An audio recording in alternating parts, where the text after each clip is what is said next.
Jajangmyeon, isang Korean Chinese noodles, tangsuyu, ika nila, sweet and sour pork, pero hipon nga pala yan. Ayan nga pala ang iba't ibang menu nila, i-translate nyo na lang sa English. Radish or mu, yung kulay yellow at white, iisa nga lang pala silang labanos, pero magkaiba ang lasa. Ang sausawan naman ay soy sauce, charis. Uy, uy, grabe, kakaiba nga yung kulay itim. Ayan nga pala yung sauce ng tangsu or jajangmyeon, nagawa sa chuchang, seasoned pork, and vegetable. Meron nga pala siyang sibuyas. Pagpasensyaan nyo na ang aking pronunciation. Tara, ihalo na ang sauce sa noodles. Mamas boy! Yung tangsu nga pala na yan, kapag tinignan mo, mukhang hindi naman masarap. Pero boy, sikat na pagkain yan dito sa Korea. Boy, nakakapagtaka nga lang pala bakit tinawag siyang Korean Chinese noodles samantalang nasa Korea. Pero bago natin tikman, dito lang yan sa Yongmun. Malapit nga lang pala sa grocery store.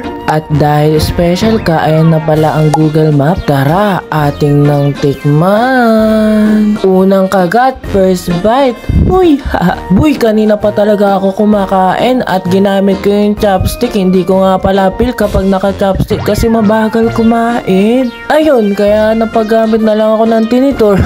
Boy, hindi ko nga pala ma-explain ng lasa. Pero may nabibiling noodles na ganyan. Hindi ko nga pala alam yung brand nun, pero pwede kang bumili. Tapos lagyan mo na lang ng sibuyas, yung luto ha. And then giniling. Ayun, mararamdaman mo na kung anong lasa ng kinakain ko ngayon. Pero kung ayaw mo naman, edi wag. Ay, ang naman kinakain ko ay sweet and sour shrimp. Boy, tama nga pala, hipon yan, hindi baboy. Ang pangit nga pala pakinggan kapag baboy, pork na lang, pork. Ang meron din kasing sweet and sour pork. May dalawang klase nga palang sausawan. Meron yung maanghang, meron naman yung medyo maasim na matamis. At yung color yellow na radish, meron nga palang nabibili niyan. At sa tingin ko, wala naman siyang pinagkaiba sa atsara. Ang pinagkaiba, labanos siya. Boy, ang gulo mo, wala daw pinagkaiba.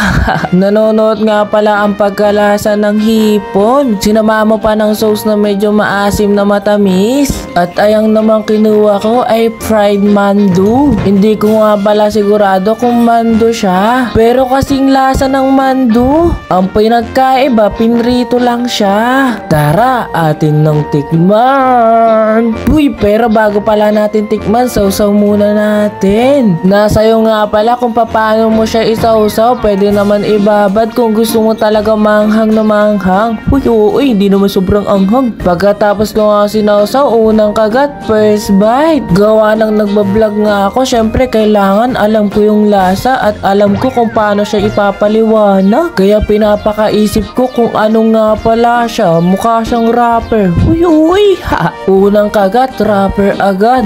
Uy, hindi yan cheese stick sa kantin. O di naman yung turon kalaaling bebang. Uy, Boy, lasa nga pala siyang kimchi pero hindi ganun kaanghang ha. Pero tiyak mas marami siyang giniling na pork. Kaya hindi siya ganun kaanghang. Tapos meron siyang mga gulay. Hindi ko nga pala sure kung ano ang mga gulay na yan. Panigurado meron onion, sibuyas at saka carrots. Saka yung dahon na kulay green na parang oregano pero hindi ganun literal sa oregano ha. Mas matapang yung oregano kaysa doon. Mga 1%. Huwag kayong maniwala sa mga pinagsasabi ko. Hindi pala ako sigurado kasi hindi naman ako chef. Baka mamaya onion leaves lang yun. Uy, habang napapa-edit nga pala ako, bigla ako nagutom at nagluto na lang din ako ng mandu. Habang kumakain nga pala ako dito, magkukwento na lang ako. Ano bang gusto niyong ikwento ko tungkol sa love life? Uy, wag kang ganyan. Wala tayo sa showtime ng especially for you. Uy,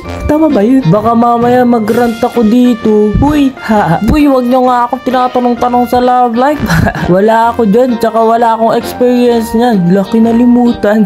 Pag-usapan na lang natin yung about sa childhood. Boy, sino nakakaalam ng RPW dito? Ang ibig sabihin nga pala ng RPW, role playing word.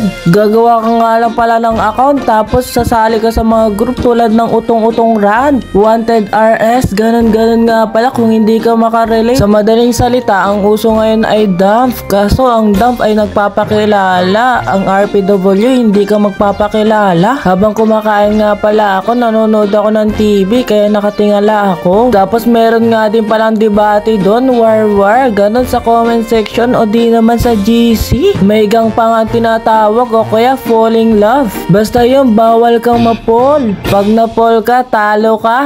Pero ang pinaka-ayoko nga pala doon ang maging CRP. Ayoko maging role-playing na as babae. Kasi pag babae ka doon, hindi ka masyado pinapansin. Mas kilala nga pala doon ang mga lalaki kasi feeling nila pag lalaki, pogi agad. Tapos meron din family na tinatawag. May nanay, tatay, ate, kuya. Tapos gagawa kayo ng iba't ibang klaseng activity. Kayo nang bahala kung anong klaseng activity yun. Pwede kayong gumawa ng tula, gumawa ng story, mag-edit ng mga picture. Boy, yung noodles nga pala, napakalambot niya. Malambot pa sa noodles ng Jabi. Uy! Tapos yung wrapper naman ng Mando, hindi naman ganun katigas. Hindi tulad ng pagmamahal niya sa'yo. Uy, yung UI. Boy, grabe. Busog na nga pala ako dyan sapagkat napakaraming noodles. Pero kahit na ganun, kailangan pa rin ubusin. Sayang naman kasi. Sa tingin ko ngayon, wala na nga palang RPW. Charot, meron pa rin kaso mangilan-ngilan na lang at hindi ganun tulad ng dati. Ang uso naman kasi ngayon ay M2MGC. Uy! Boy, ayan nga pala yung pinapanood namin. Parang entertainment siya sa Korea. Kung saan street siya, tapos may iba't ibang kakanta. Tapos ang daming nanonood. Wala pala ako maintindihan pero pinapanood ko pa rin.